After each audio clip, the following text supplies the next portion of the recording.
update ng bayan. Maasahan anumang panahon. Magandang araw po sa ating lahat. Narito na ang pinakuling update sa Bagyong Paulo at sa magiging lagay ng ating panahon ngayong araw at sa mga susunod na araw. Lumakas pa ang Bagyong Paulo habang ito ay kumikilos ng pakanluran, hilagang kanluran sa bahagi ng Philippine Sea, silangan ng ating bansa. Huli itong namatan sa layong 665 kilometers, silangan ng Virac, Catanduanes.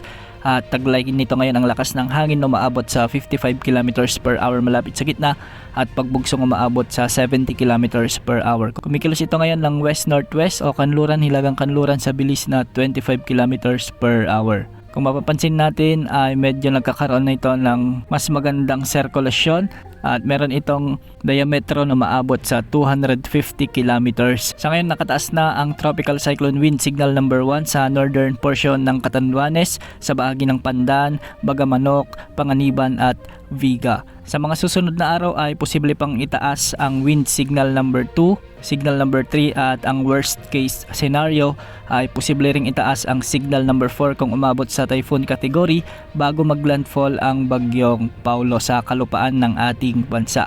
Base sa latest forecast track ng Pag-asa ay inaasahang lalakas na bukas o mamayang madaling araw bilang tropical storm ang Bagyong Paulo at sa araw naman ng Biyernes ay inaasahang lalakas pa ito bilang severe tropical storm. Posibleng maglandfall ang sentro ng Bagyong Paulo sa bahagi ng Isabela o sa northern portion ng Aurora at dadaanan ang mga kabundukan ng Sierra Madre at kalabas ito sa bahagi ng Ilocos Sur.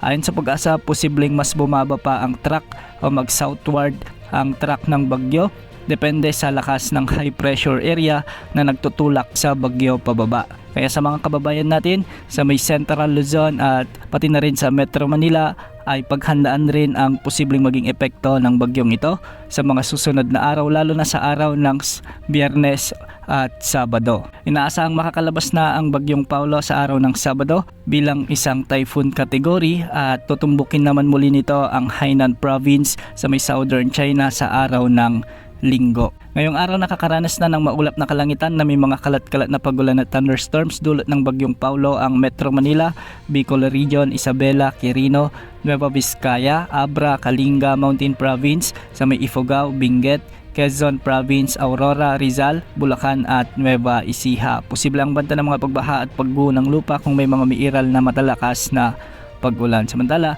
easterlies naman ang nagdadala ng bahagyang maulap hanggang sa maulap na kalangitan na may mga isolated rain showers and thunderstorms sa Batanes, Cagayan, sama ng Babuyan Islands, Apayao at Ilocos Norte.